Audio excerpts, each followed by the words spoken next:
What's going on, everybody?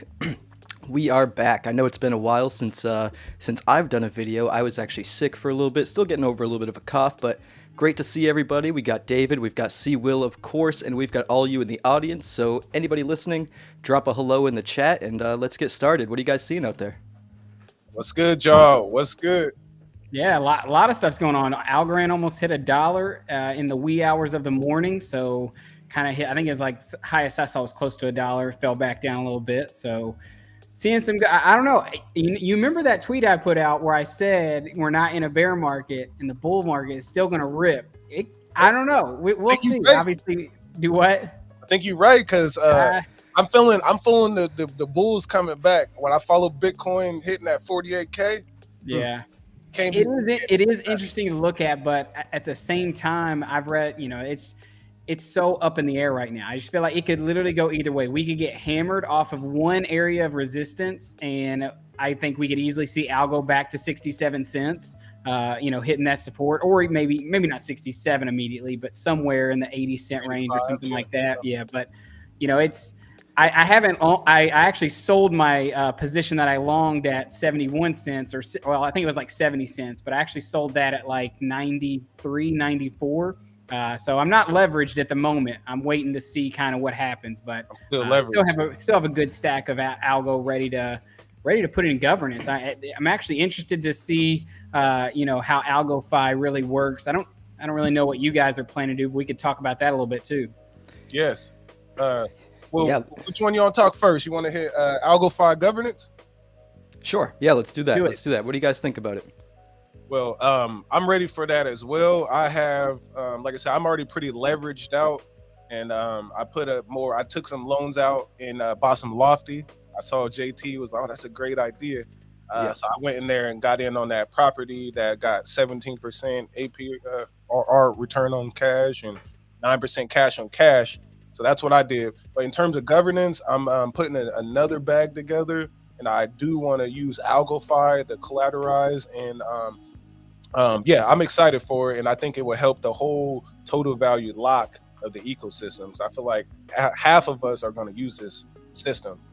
Oh yeah, for sure. I will say this just to make sure: don't move your algos if you're still in governance too. That second period, don't move them till after midnight tonight, April 1st, guys. Just make sure, because you don't want to forfeit those rewards, right there at the last, leg of the race. So make sure you don't do that. But yeah, as far as me, I got AlgoFi pulled up over here. So far, 6.04 million are vaulted, already ready for governance. Really? Right now it shows the APY super high, but obviously that's gonna come down. And I'll be interested to see how quick the governance portal updates the total volume locked and the governors and all that with AlgoFi being used. So I'll be interested to see how those two kind of sync up and link up together. So I got a question higher than mine. Have y'all? You know what? I'm gonna kill this music. Sorry, anybody that's still listening to the music. I'm sure it's kind of annoying, but yeah, continue with what you're saying. No, I was just saying, or you can go ahead, see Will. No, I was just like, you pull it up, but thank you. I didn't see you did. When do y'all want to do a walkthrough of how this will potentially work? I haven't used it yet. I haven't used it yet either, but I'd imagine you just, click this add button, you commit your certain amount, and then I'm pretty sure you do have to have them in your wallet. So like when I went on there and was playing around with it, it only showed me the amount the amount I could actually add to my vault was the amount in my wallet, not what's already supplied on the AlgoFi page. So if you have your algos supplied, you would actually need to withdraw those back to your wallet, and then you'd be able to vault them. And then I'm guessing, obviously, you'll be able to see the, what the percentages and stuff like that would look like. But then I'm guessing that's where after it's done, or I guess after the period's done, that's when you'd be able to borrow against your supplied, is what I'm assuming. I'm pretty sure you'd be able to borrow against it right away, because it should just, from what I heard, it should just add to your total amount. Like when you go to the main page, it should just show up like on the amount that you can borrow on the main page. So your total utilization will go down once you add the governance algos. At least that's the way it was explained to me. I mean, I could try it right now, to be honest. I'm hyped because I love borrowing stable. I love stable now. It's my favorite stable coin. I'm gonna withdraw 1,000 He algo out of my said, supply. AlgoFi governance, the committed algo can get liquidated, right?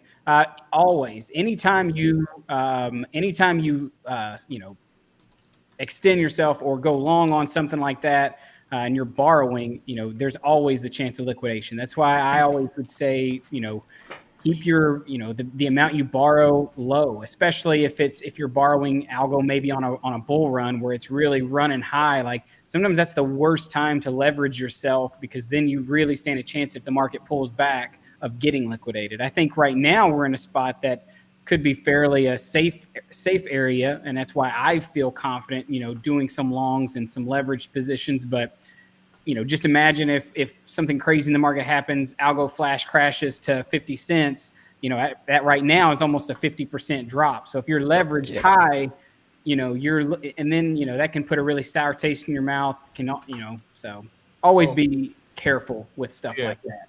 Because like we said last time, I think we met up and had a video. I got liquidated in the last, you know, drop in price. So I would definitely recommend, if you are going to do a leverage, do it after, or borrow against or go long when we're already at a bottom. Or at areas of support, 67 cents, like that area, that's a solid area of support, I think, for a long position on Algorand. Obviously not financial advice, but that's what I did. I longed it right around there.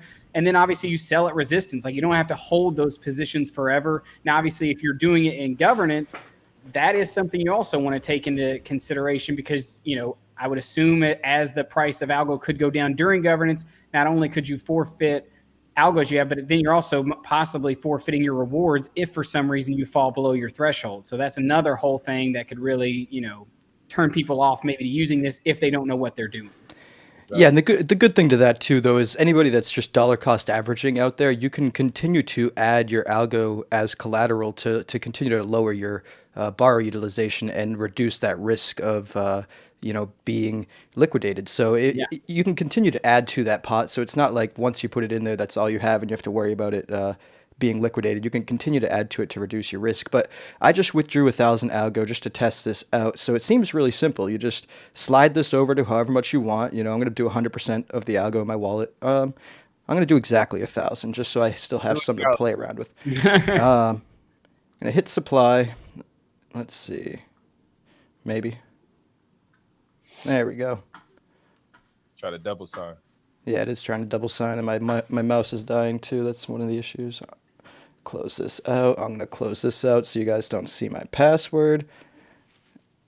And we'll see how easy this is. But yeah, I mean, it seems like a really brilliant idea. How much algo do you guys think will be you know, used, whether in AlgoFi or Guard or Folks Finance, for this next governance period, do you think? I was about to ask, is Guard's website fully up and going as well? It is, and it'll be ready for the governance period, at least before the window closes. And Folks Finance is going to be up and ready and going by this time as well. I guess I needed to use like one less algo because the transaction didn't go through. I think it did. You should refresh, because sometimes things we do. Oh, you know what? It did. It did. You're absolutely right. You're right. Sometimes it's a node too. I don't know if anyone that's ever having issues with AlgoFi, but you can always click up here and click on this little settings thing and change the node that you're working on. And sometimes you can get better results as well that way. But that being said, yeah, I've got 1K Algorand in the vault here. And so, you know, you click on add to add your Algorand. You click over to govern right here. And then it looks like... That's where you'll be able to vote once they have something. Yeah, exactly. Once, I don't know what this is. Oh, available. Okay, this is what I have to commit. So you have to upload it and supply it, and then you commit it. Yeah, you add the Algorand to the vault, and then it looks like you have to commit the Algorand again. So like, now I wonder if the algo you're committing to the vault is getting those extra, the Aeneas rewards or whatever. Do we know that? That's a good question. I don't know that, but I'm pretty sure they said they're having a space coming up soon. I wonder if that'll be something that's mentioned. Yeah, I would think so. If it's going to the collateral pool, it should also give you more algo. Awesome. Successfully committed my algo. And then you can click here to vote, but of course no votes started yet. And you can click here to claim the rewards, but no rewards. This honestly makes governance easier. Oh, it's amazing. And then you can click over here to remove, and just remove whatever you want to remove. So, and here's one thing. Obviously, we have, if Folks Finance gets going, you got AlgoFi, you got AlgoGuard, you have all these different things now. And here's one question I guess I have, or one, thing that comes in my mind also, especially with you're seeing all these bridges being hacked and stuff being stolen, all these things that are out there. I mean, we saw some rug pulls in the ecosystem. I'm not obviously saying this is right. I'm not saying this is a rug, but what are your all's thoughts with, say this whole, this just explodes the DeFi locked on Algorand, starts to bring in those bad actors, the people who want to look to exploit something like this, and we see something bad happen to one of these things that are opening up this. I mean, what is your all's thoughts there? Are you guys nervous? Are you kind of going all in on it this first time, or are you going to kind of just tip your toes in the water and still do governance kind of the same you did before, but then just try a little bit here? What is your all's thoughts there? I'm more committed. I'm going, if I do now moving forward with governance, I'm going AlgoFi. I trust the platform, and I feel like that if a giant hack or something did happen, I think Algorand Foundation, Borderless Capital, Y Combinator, all those investors would have our back, like how actually Affinity investors had their back with the big hack. They're going to be doing some paying back people and helping out. So I feel like there's enough money out there with $100 million or less that they could definitely cover if something crazy happen. My opinion. JT, what's your thoughts? Yeah, I mean, of course, you always got to be concerned in anything DeFi, or really anywhere you're putting your money, because it's not only DeFi. Of course, DeFi is new, but even businesses get hacked all the time, even outside of the Web3 space. So of course that's possible, and you want to put more risk. I mean, remove as much risk as possible when you're working with your money, which is part of the reason why I advise for everyone to use all of the avenues possible to unlock their governance if they plan to, instead of just going all in on AlgoGuard or AlgoFi or Folks Finance. Maybe spread it out 33% amongst all three of them, just in case. If one of them does get exploited, you still have your stash split amongst two other ones that haven't been exploited yet. Because the likelihood they're all exploited at the same time is super rare, especially because they all write different smart contracts. So I mean, that would be really, really, really crazy if they were all exploited at the same time. So I think if you are trying to unlock your governance, which I plan on doing, and I also plan on using all three of the platforms, and honestly, any other platform that offers a similar service, if Humble decides to add a similar service, then hell yeah, I'll certainly do that as well. So I think it's good to spread risk around, especially in DeFi, for sure. Yeah. Now, can we talk about a rug now, since that kind of got brought up? I got rug. So why? Hold on. Before we move on, I do just want to answer this one question. Somebody just said, when AlgoFi audit? And somewhere on my Twitter, I recently just posted it. I don't know why they haven't spoken about it yet, but I did find a link to their most recent audit for their vaults. I don't know if it came out like yesterday, the day before, but they just haven't mentioned it yet. I don't know when they're planning on mentioning it or broadcasting it, but it is out there somewhere. I'll try to find it and share it again to my feed. But yeah, continue. We're talking about Algorand rug pulls now. Yeah. So this is Algorand was a DeFi, so-called DeFi gaming platform, right? They had beautiful artwork, a lot of marketing, very short time, and then the red flag comes, token sale, going to the moon. A lot of people lost money. I think up to like $500,000 or 500,000 algo, and I know David did as well. I know he can speak. But I lost a little bit. Yeah, and all I'm saying is this things keeps happening, and this is why visibility, community support, a launchpad, communication, all of those things is very important when we invest in as venture capitalists again in this space of crypto. Right. Yeah, and especially someone even said it, as Algorand continues to grow, like everybody wants it to grow. Well, that also means that things like this are going to become more prevalent, and they're going to get smarter. Like I saw red flags with this one. I'm not going to lie. Like I saw them in the back of my head. I got greedy. I was literally up a decent amount. I should have sold, should have took my profits. But, I will say this, with how, I guess, sophisticated this one looked, as far as just from some of the people in the community who were backing it, who I thought, okay, they're smart people. Did I do tons of due diligence and really study everything I could have? No, definitely not. But, I just feel like I thought if anything, this one was going to have an effect of like, if it fails, it's going to fail. And then like people are just going to start taking out of it and then it's just going to disappear. I definitely did not think it was going to rug, but all right. But here's the crazy thing. Y'all are going to laugh when you hear me say this. That morning, like I'm just kind of on Twitter, checking everything out. I'm looking at other things, and they were planning to do a live like reveal in their Discord. So I was like, I'll check into that and see what it looks like, see what the gameplay or whatever they were going to show looks like. Like right before I go to get into that though, I'm like looking at all the charts. I'm looking at Opulus, looking at Algorand, looking at Yieldly and a few other ones. As I'm looking at Algorand, I kid you not, mentally, I envision like, man, what would it look like if just a big red candle just goes and just everything's gone?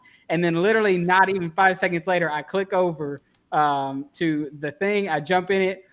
Boom, everything's gone. I was like, that's weird. And so then I go over to check Twitter. I was like, oh, dang. And then right when I get back over to Tiny Chart, I was like, wow. No. And the crazy thing is because it was so much. That was one of the things I think that why a lot of people put their guard down, because its market cap was moving up. It had so much money already put into it. I was not a part of the pre-sale. I didn't really see. I don't think I'd heard about it until after. Check this out.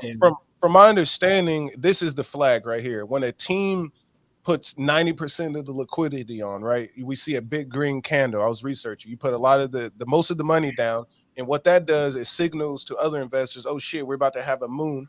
We got a moon coming. Right. Which means then all of us retail investors put the rest of the money in, and then that bag gets bigger and bigger. And then when they pull out, they essentially sold everyone tokens out of their original bag and swapped out for algos. So what people did was just trade their algos for a useless token, and therefore allow in that original team to pull out their liquidity, which flatlines the charts. And that's what people got to understand.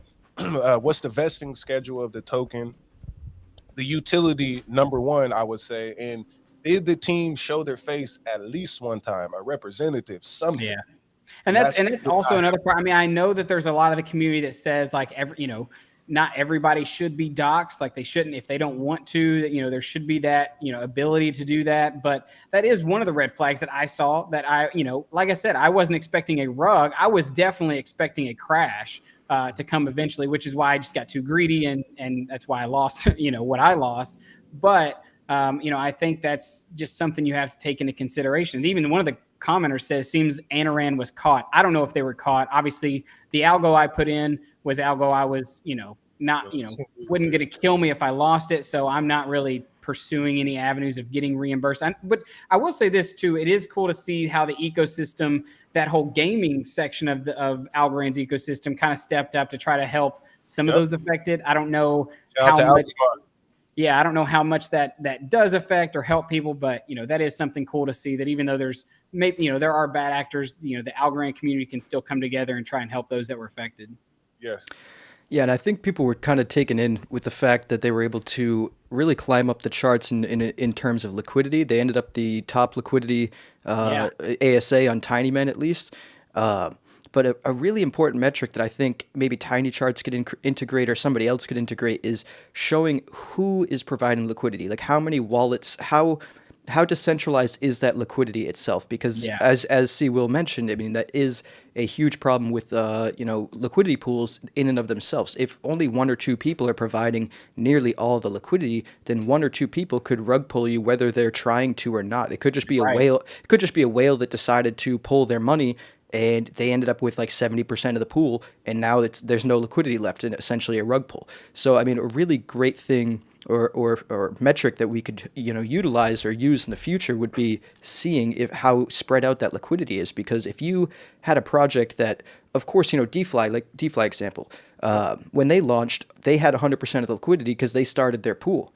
But at this point, it's been able to spread around so much. I don't know exactly how much, but you need to start incentivizing people to start providing liquidity, and doing LP farming and things like that. Incentivize it so that way, if DeFi does want to take back some of their liquidity, there are so many other liquidity providers at that point that it won't won't create a rug, and that is one of the biggest problems. And I do think the Algorand people, they were like 99% of the liquidity. At least that's the way it looked like. Because right after the rug pull, the liquidity was like $1,000 or something like that. It was like wasn't nothing. a lot. I mean, and that's mainly because I don't really think many people who even got in on the pre-sale had any tokens. I think they were still waiting for like the 4th of April. So, and that's honestly where I thought the rug would happen closer to that, the crash would happen closer to that or whatever. But obviously, they had a good plan. They got it. And obviously I hope they get caught. I hope bad will comes to them because, it was well executed. Like and even some of the people in the comments saying it is sad. And that's why, as a small investor, as someone who's,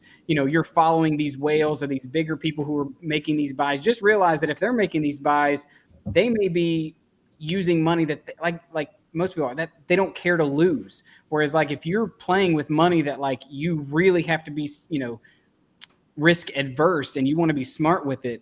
I've told many people when they tell me, what should I do with my algos? And I'm like, if you're someone who's not going to follow the space like very closely and really watch, governance. That is the safest, most secure way. And if you don't want to go in AlgoFi and risk with the smart contracts, keep them in your wallet, lock them up in governance. Go to, don't worry about it until the year 2030. And you're going to be super, super excited about your decision. Now, if you chase all these things, all these ASAs, really, you have no idea. I mean, just think of this. We could still see some of the big ASAs in the Algorand ecosystem go away. Even some of the, ones that we like and we use on a daily basis, whether it's Yieldly, Opulus, Planets, there's tons of them. We don't know what's going to make it 5 years down the road. So that's where you have to be smart with your own money when you're investing. Facts. Like, always do your research and slow down. Someone mentioned in the comments Pera wallet. I think that's a cool topic we could just touch on for a second. Yeah. If they're using your Pera wallet for governance and now I want to use AlgoFi for governance, how would that work if I use my Algo wallet? It's the same wallet. It's just a different portal to get to your wallet. One is for laptops, desktops, and the other is the same account, but it is for your mobile phone. Yeah, you can just connect your... Go ahead. You can use the same wallet for any of them. It can be the same wallet. You can go interchange back and forth between my Algo and Pera wallet, but I do believe you can log in through your Pera wallet through AlgoFi now. I'm not entirely sure because I don't use it, but I'm pretty sure you can. So somebody says Oppo has zero utility right now. Hold on, before we get off Pera, I do want to mention this because I did see yesterday there was a lot of people talking about the ability to buy Algo, so an on-ramp with using MoonPay to be able to buy instead of Coinbase. So I wanted to go ahead, try it out to see if it worked for U.S. investors because every other time I tried MoonPay, I wasn't able to do it. I was able to do it. It works for like everybody except like New York State and like one other state. Yeah. Oh, wow. How much was the fees? That's what I was about to get into. So one, you do have to do KYC. That is something to consider. Just like I think Coinbase does that as well. I don't see why they wouldn't. But when I compared the fees on $100 of Algo is what I would have done. Or I actually bought it on Pera, and then I went over to Coinbase to see what the fee would actually be like. And the fee was actually slightly higher on MoonPay with Pera Wallet. Now it wasn't a lot. I think it was like $3 and maybe 10 cents or 15 cents was the fee on Pera, and the fee on Coinbase was going to be $2.99. So, and that could be just because of how big Coinbase is. Maybe they're able to shed those fees. And if you're using Coinbase Pro, I think the fees are even cheaper. So just something to consider. But I do like the ability now that if I want to buy Algo and I don't want to use Coinbase and have it on that exchange, and I just want it to go straight to my wallet, I can use Pera because that's all. It took maybe 5 minutes for everything to be. Obviously, I was setting up my account, so now it would actually be even faster for me just to go buy Algo. It's immediately in my wallet, and then I can use it. And that's the cool thing because normally, if I want to buy it on Coinbase, I've got to wait 5 days. I put my money on Coinbase. It's got to sit there for 5 days for the ACH to settle, and then I can move it from Coinbase to my wallet. Whereas with Pera, buy it, it's in my Pera wallet, and if I want to send it to AlgoFi or Yieldly or whatever I want to do with it, it's available. So that is I think that could make it worth doing that over using over something like Coinbase. Yeah, just to have the more instant access to it. I'd imagine that's probably why there's a slightly higher fee, just to make up for that. Because Coinbase, I mean, their reasoning behind it is just because the bank itself doesn't send them the money. Yeah. So you could, in theory, go and like try to cancel that transaction or argue that it wasn't you after you already got the crypto. And I'm sure that's already happened to them plenty of times. And I'm sure the extra fee on MoonPay makes up for the couple times it happens to them.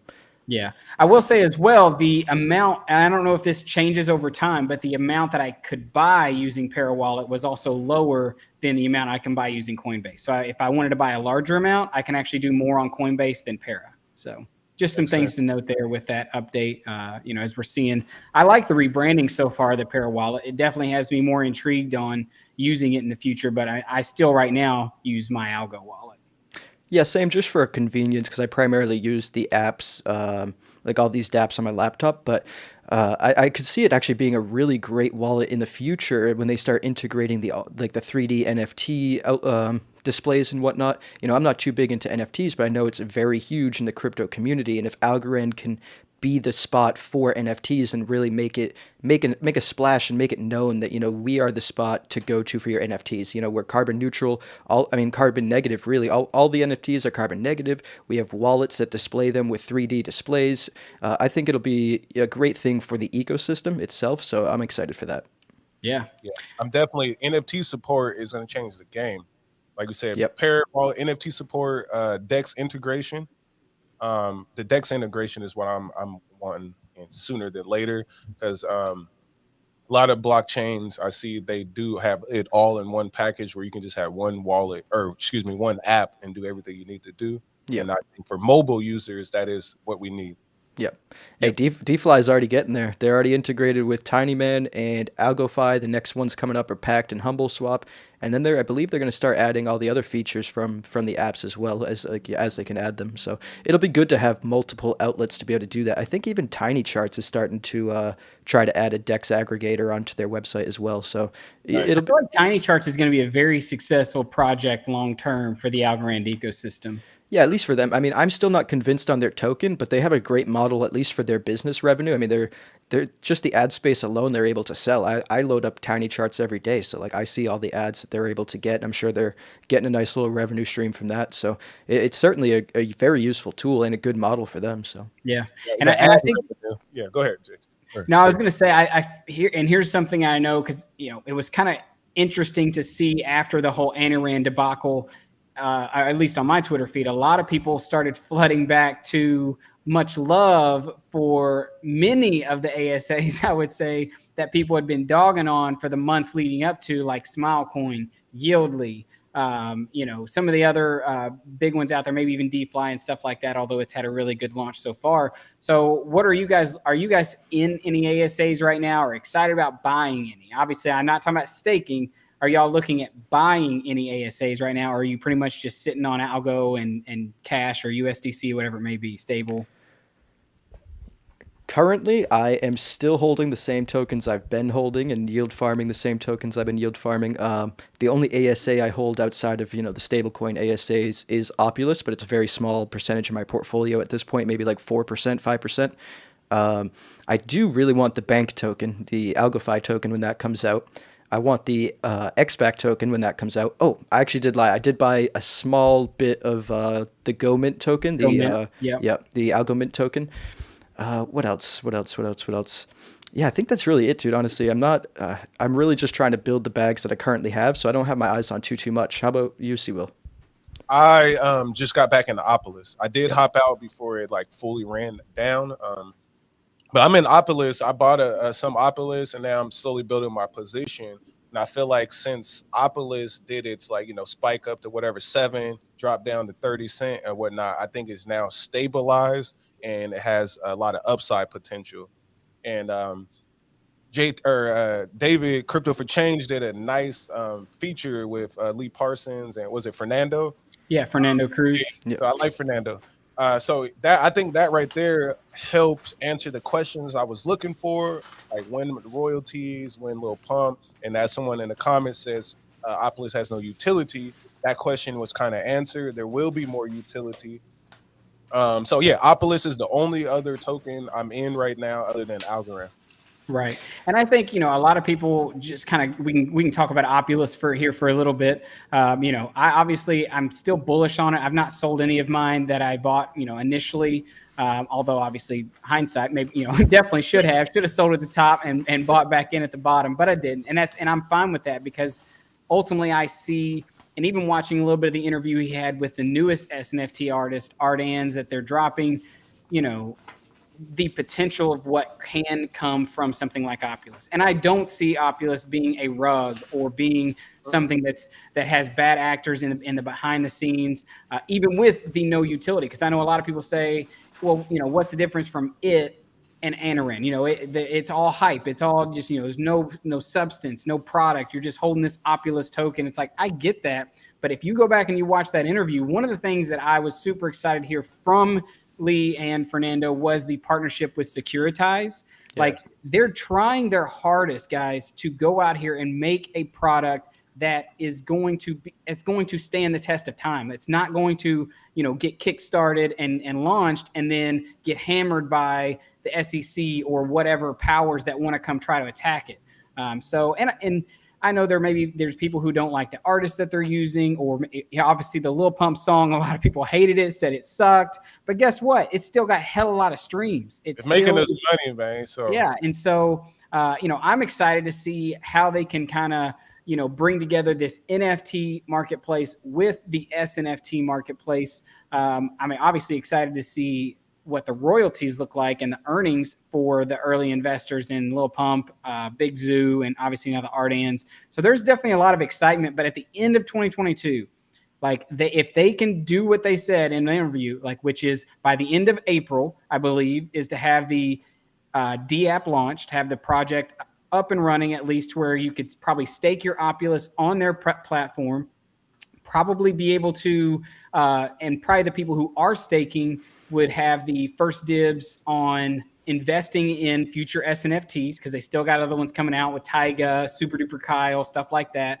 If they can do that, and then by the end of the year, right, if they can have that SNFT marketplace live with Securitize and a platform where the early investors, after they wait that 12-month period, can actually trade those, guys, that Opulus will be a top 100 crypto, which yes. you can go look right now. If you put market cap up and you put Opulus at the, in the top 100, that's huge price appreciation from where it's at right now.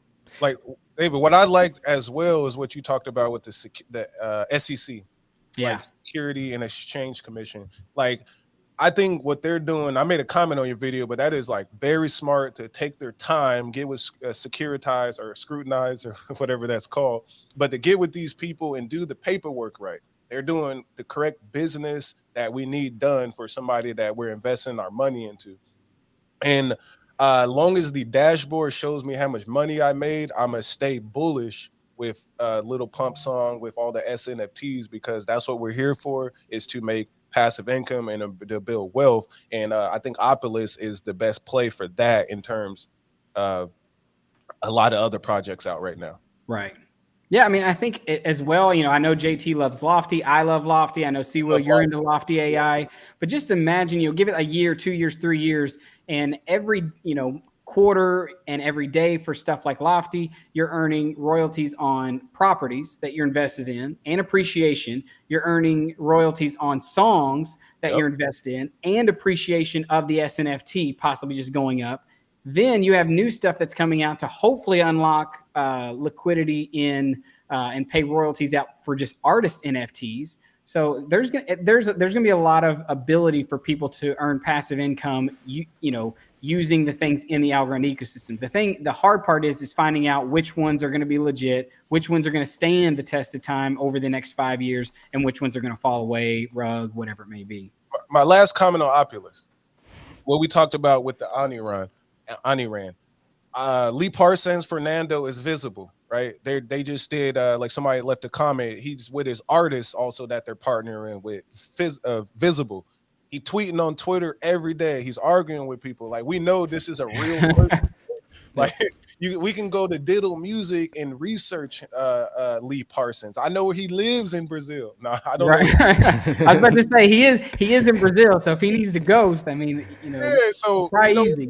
In London too. We know who his brother is. So like, he's revealing himself, and that gives me confidence. And I mean, it's also you have people like David Garcia, Borderless Capital, that are obviously talking with him, and Algorand. Like, I definitely don't see what a lot of people see as far as worries when it comes to something like Opulus. I see the utility debate, and I'm sure JT might say something about that, but it's, they are being a first mover in something that's never been done. They're creating and like I think it was Lee or maybe Fernando, but they're creating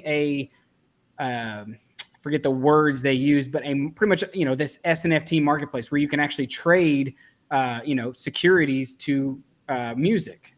Yep. Peer-to-peer. It's a fantastic project, and it says, even though I have my criticisms and have been vocal about them, there's a reason I still hold some Opulus. And I've always said, one of my first videos about it was very positive about Opulus, that back in like September or October or something like that. And I agree with everything you've said, but I also agree with some of the criticisms that are out there because, as you said, you compared it to Lofty AI, which I absolutely love. And I think Opulus will be just as great, if not even more amazing, because, I mean, let's just face it, music is just more hype. There's like, it's more attractive. Like home buying is very boring for people, but I think they could be equally as great projects in their own realms. But as you mentioned, Lofty AI is selling these real estate NFTs, and they don't have a token. They've never used a token, and it's a very successful business model. And Opulus has a very similar business model, but with art NFTs and music NFTs as opposed to real estate NFTs.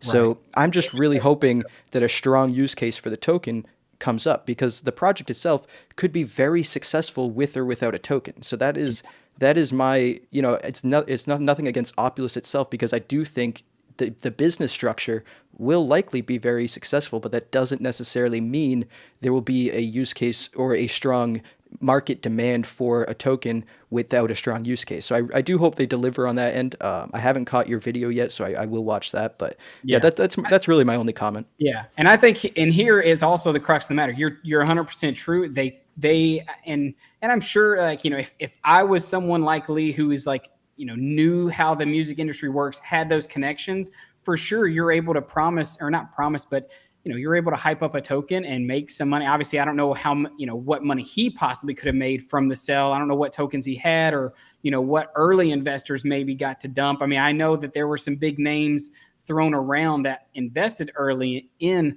Opulus, like, BitBoy Crypto, Mr. Beast, KSI, just to name a few of the names I had heard. So, like, obviously, there was a lot of hype. But and like I said, in my interview, he says, he goes over the utility of the Opulus token. And if they make it to where when their platform launches that you cannot buy the SNFTs without buying the Opulus token, that alone right there will drive the price of Opulus through the roof. I mean, I'm talking to you like it will be like an Axie Infinity. Like, I guarantee you, if they do that. Now, I absolutely agree. I do agree. One of the things that's kind of similar to it, sorry to interrupt, is kind of how Lofty just integrated AlgoFi's stablecoin. So we know, I mean, because Lofty is a SEC registered company, they're very well regulated as well, and they got the green light to be able to sell these, securitized NFTs for an ASA. So that does give me hope that that integration will happen with Opulus soon. I still would maintain my criticism that maybe they should have waited to launch their token. But all things equal, I do think Opulus is a fantastic project, and there's a reason I still hold some tokens. So, I agree with that 100%. And the business model behind it is amazing, but we do need token utility. And I'm riding with Lee on this one, though. I think he's going to deliver, because it was good to see Fernando. Yeah, no, it was actually good. I think we were supposed to have Mark on there, their new guy, the CTO, but I don't think he could make it on the interview. So, the addition to him seems very good as far as the D-app and the marketplace and all that stuff getting built out. Seems like this guy, at least from the way they were talking a little bit before the interview and during it, that he's kind of becoming a key peg in solving some of those issues maybe that they were having before. I would say this, in comparing Opulus to Yieldly, right? as we can kind of say they were the first projects. Opulus is, I'm not gonna say Yuli's dead, but Opulus is still around. We still have confidence in the overall Opulus infrastructure. Maybe not the token yet, but in infrastructure. Yuli's confidence, it seemed like it's gone in the community. What do y'all think about that? We could talk. Yeah, I was planning on getting a video out possibly in the coming week to talk, a little bit about Yieldly's up. I guess that's an updated roadmap that they posted. I don't really know. I still don't own any Yieldly. It was kind of bad because I could have sold my Antirand profits and bought. If I'd have bought all Yieldly, I'd almost had my Yieldly bag that I had back when I sold. So, I definitely don't think Yieldly's going to go away. Because and I said this, I don't know if it was with you guys live or if it was just in one of my own videos that I did talking Yieldly, but think Algorand moons, right?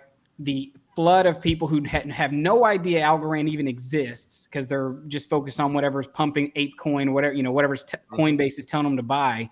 They start to find out about Algorand, then they start to hear about Yieldly. They're going to have no idea about any of the stuff that reasons why we don't like Yieldly. They're just going to see Yieldly. They're going to see whatever at that stage of time Yieldly has out. And as long as their D-app and their marketplace is working, especially with the esports, if they have that whole thing going, you're going to have a whole new group of investors that will flood money into it and possibly love what's going on.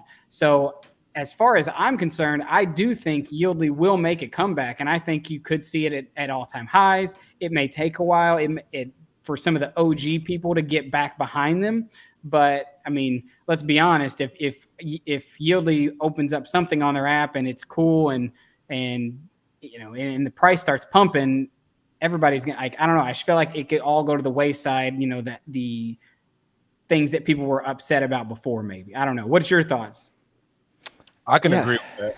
Yeah, I mean, I could mostly agree with that too, especially the aspect of a flood of new money coming in that just doesn't know what some of us may know yet, and just see like, oh, cool, a place I can stake for high APR, and just dive right in. I can totally see that.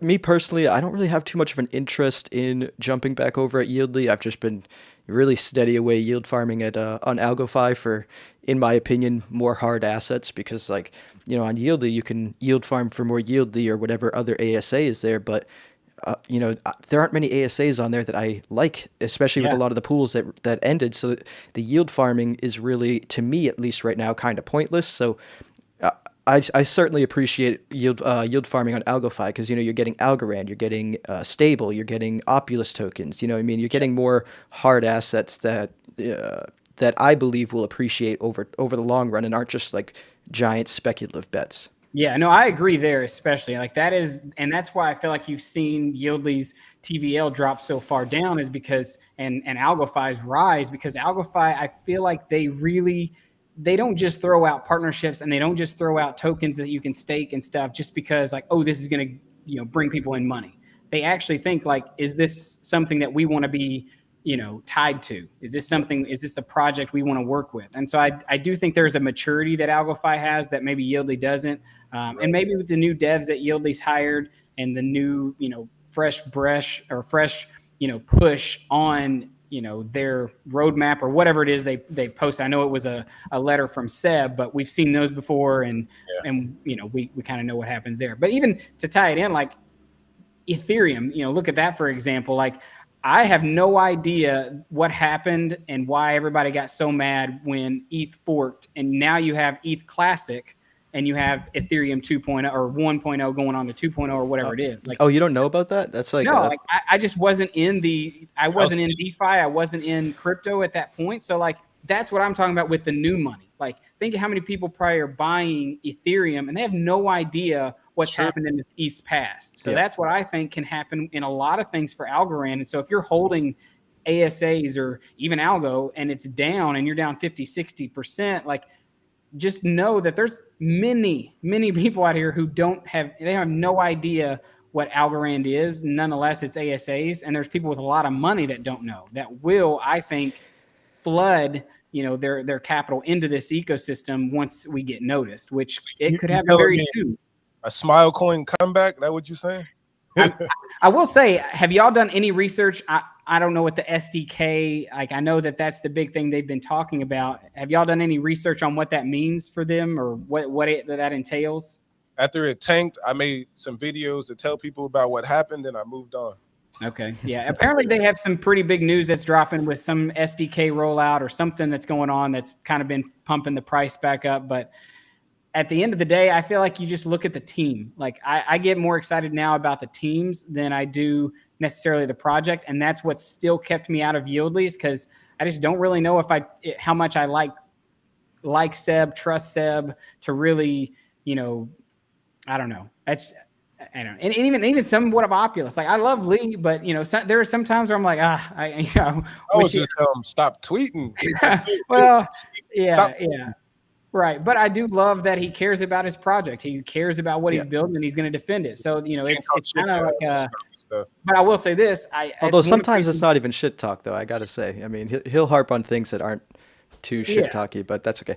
But, your point is well taken, though. It's a really interesting because, like, new people coming into the space aren't going to know all of the things that we know about these projects. And when you say that you didn't even know why Ethereum and Ethereum Classic ended up splitting, I mean, that just reaffirms that, because that is a very large piece of crypto news that newcomers aren't aware, like yourself. I mean, obviously you're not too new now, but at the time you weren't in. So like, yeah, that is really interesting. If you want to know the story, I can give you a quick rundown. It is actually really interesting. But yeah, you do make a really great point. Yeah, I mean, obviously, I'm always down to hear new news, and I've been so engrossed in Algorand, like I just don't have the time to study all these other ecosystems. I mean, I watched the London fork for ETH happen, and I kind of was somewhat up to date on all that, mainly because I was a part of Stockmo's Discord, and he's obviously a really big Ethereum bull, so that was where I got my Ethereum information. But even Ryan McDonald, break it down. So go ahead. So Ethereum Classic is actually the original Ethereum chain, and a lot of people don't know that, which is very, very interesting. So I did know that. So way back whenever the split happened, a couple months beforehand, there was a huge Ethereum hack. It was one of the biggest hacks in the space. It might have even been the biggest hack at the time, and a lot of Ethereum was stolen, I believe, out of like the Ethereum DAO or Treasury or whatever, wherever it was stolen from. It was a lot of Ethereum. So the debate was essentially to almost like restart or fork the blockchain. So on one fork, that hack never happened, and on the other fork, it did. Hence Ethereum Classic. And the debate was essentially between the crowd that wanted to do that and the other crowd that said no, these blockchains are supposed to be immutable, and code is law, and that's where the fork came from. So the code is law, blockchain is immutable crowd, they split into Ethereum Classic, where Ethereum forked into essentially a new chain where that hack never happened. Yeah. Also, remember Bitcoin Satoshi Vision, Bitcoin Cash, also the same thing. The original Bitcoin won, but they did fork into Satoshi Vision, which was supposed to be the original Bitcoin, which is not, and then Bitcoin Cash, which is supposed to be the peer-to-peer transfer version of Bitcoin. Yeah. For the BSV is like they market themselves as the original Bitcoin, but it's certainly not. But Ethereum Classic is actually original is such an interesting word, but it is the chain that has the record of that hack. It has the entire record, and it didn't split and decide to pretend like that hack didn't happen. So let me ask. Make sure y'all go real quick. Watch Cryptopia. I think it's on Hulu and Netflix, but it's a fire documentary about crypto, and you hear about Litecoin, Ethereum, and Bitcoin in there, and it gives you the foundational piece of crypto. Nice. So let me ask you this then: with obviously the past few years leading up to a lot of people staking for ETH 2.0. Do you guys think there's a chance that there's another crazy fork where people want to, there's a divide, or do you think everybody's just going to get on with proof of stake, like they're done with the old, ready for the new?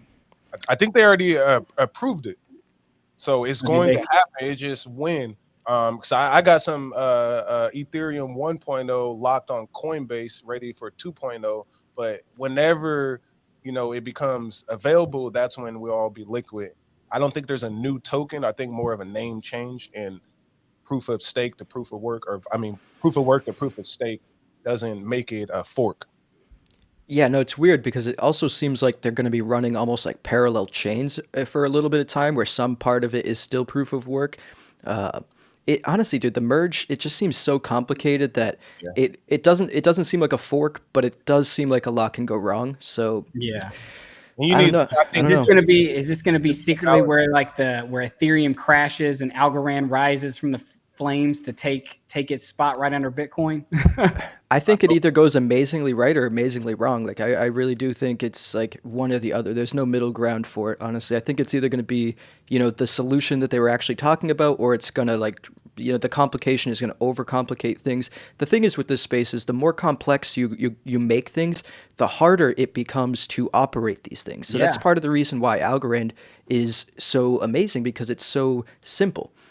yeah, Um, Adding more and Especially more. now with reach Exactly, with and that adding whole more and lane. more layers of complexity like this merge, it could go really wrong. So, uh, I have my I'm hesitant to even have any position in Ethereum. I know a lot of us don't even like Ethereum, but I hold a little bit of Bitcoin. I do not hold any Ethereum. Oh, I will say, because now that I remember, we did talk about ASAs that I own. I do technically own DeFi, but I still haven't got my tokens from pre-sale, so I kind of forget that I own them because I never get to look at them. Is it gonna rug? No, I'm kidding. Is this gonna be the next biggest rug right before I certainly don't think a rug is in play. I mean, especially as I said, because there's been so much incentive from launch to provide liquidity. So there's just so much more liquidity providers than just that one source. Yeah. That being said, there certainly could be some sell pressure when those tokens are unlocked. I mean, the pre-salers are up money, so I Oh mean, I'm yeah. sure I'm sure some of them would like to take profit. I mean, I know myself personally, I want a yield farm. There's two different yield farms right now on AlgoFi. There's a liquidity pool one, and then just a straight staking one. So I'm kind of waiting to be able to build that bag up a little bit more, because as you mentioned earlier, once Algorand pops, I feel like all of the strong ASAs are also going to pop. And when you look at DeFi, its market cap is like $3 or $4 million. Its fully Yeah. diluted market cap is like 10 to 12 million. Like that is nothing in the space of like hundreds of millions, Oh a yeah. couple billions of dollars. So like, I don't know. I personally am one of the pre-sellers that doesn't plan on selling their tokens, but I can't say for certain that there isn't going to be some sell pressure, because plenty of people are up on their tokens. Oh yeah. Yeah. so I would I do definitely expect some sell pressure, but it just we'll see if there's enough buying pressure to eat that up, or if it's really just gonna scare people and make everybody panic sell if they start to see a dive. Yeah, I think it'll be on It could par be. with. I will say this: that day, just like you kind of made some money off that Weblin fiasco, where Weblin tanked, and then obviously it rebounded really quick. The day that those tokens are launched, obviously if you follow it and it does tank, say 20, 30, 40%, whatever it is, because it's a solid project, that could be a really smart option to buy in Yep. and trade it, swing trade it, day trade it, whatever it may be. Obviously not financial advice, but no financial could advice. be. You're not a financial advisor? Oh Say man, again?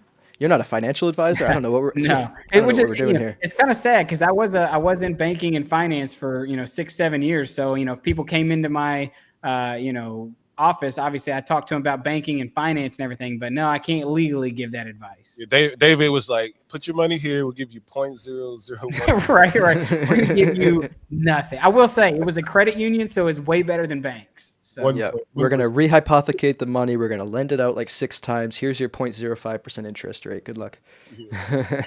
Hey, so I know y'all don't talk much NFTs, but I do.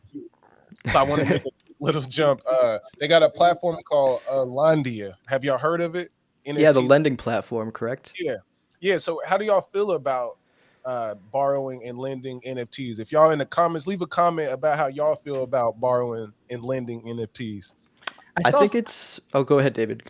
I was just gonna say, I mean, I don't own many NFTs. I do own, obviously, I own properties with Lofty. That's probably the most NFTs I have, and then I do have like 3 or 4 from Algo House, which is an artist. I won that one from you for Alchemon. I still got it. I didn't sell it, and so there's definitely artwork that I love, and I honestly I want to support more of the Algorand ecosystem, but at the end of the day, I'm not someone who's super wealthy. I don't have, thousands upon thousands of dollars to buy an Algoana or, some of these other projects that I think could be like a Bored Ape type deal one day, and as Algorand's ecosystem grows, and there could be tons of utility and reasons to hold these things. But for me as an investor, I have to look at like, where is my money best going to, grow for the long term and earn me passive income? And, our NFTs, like I said, I love it. And obviously if Algorand moons and I've got tons of money, for sure, I'm going to, I will definitely support the ecosystem more with helping those artists and buying them as NFTs, especially ones where you could stake them and earn some form of passive income or borrow, lend, and stuff like that. I would say with Alchemon, the one you won, they do pay you out if you have the stake flag. So make sure you join their Discord, but they pay out every Saturday. Every Saturday, I've been getting paid since I've had my Alchemon. So that's something to put out there. That's why I do like it, part of it. And we talking about sales between them and Algorand. Yes, they're, I would say, number one. But Alchemon has a more of an easier entry price. And the video game, I think, dropped today. Yeah, I was kind of surprised. I mean, when I started buying the Algo House NFTs, I'm kind of surprised that his artwork and his series haven't really caught on as much as some of the other ones maybe in the space. Just because, like, I mean, he's got Silvio Macaulay's profile picture. Like, Silvio's bought, some. Obviously, a lot of the other CEO and COO, like Steve Kokinos and,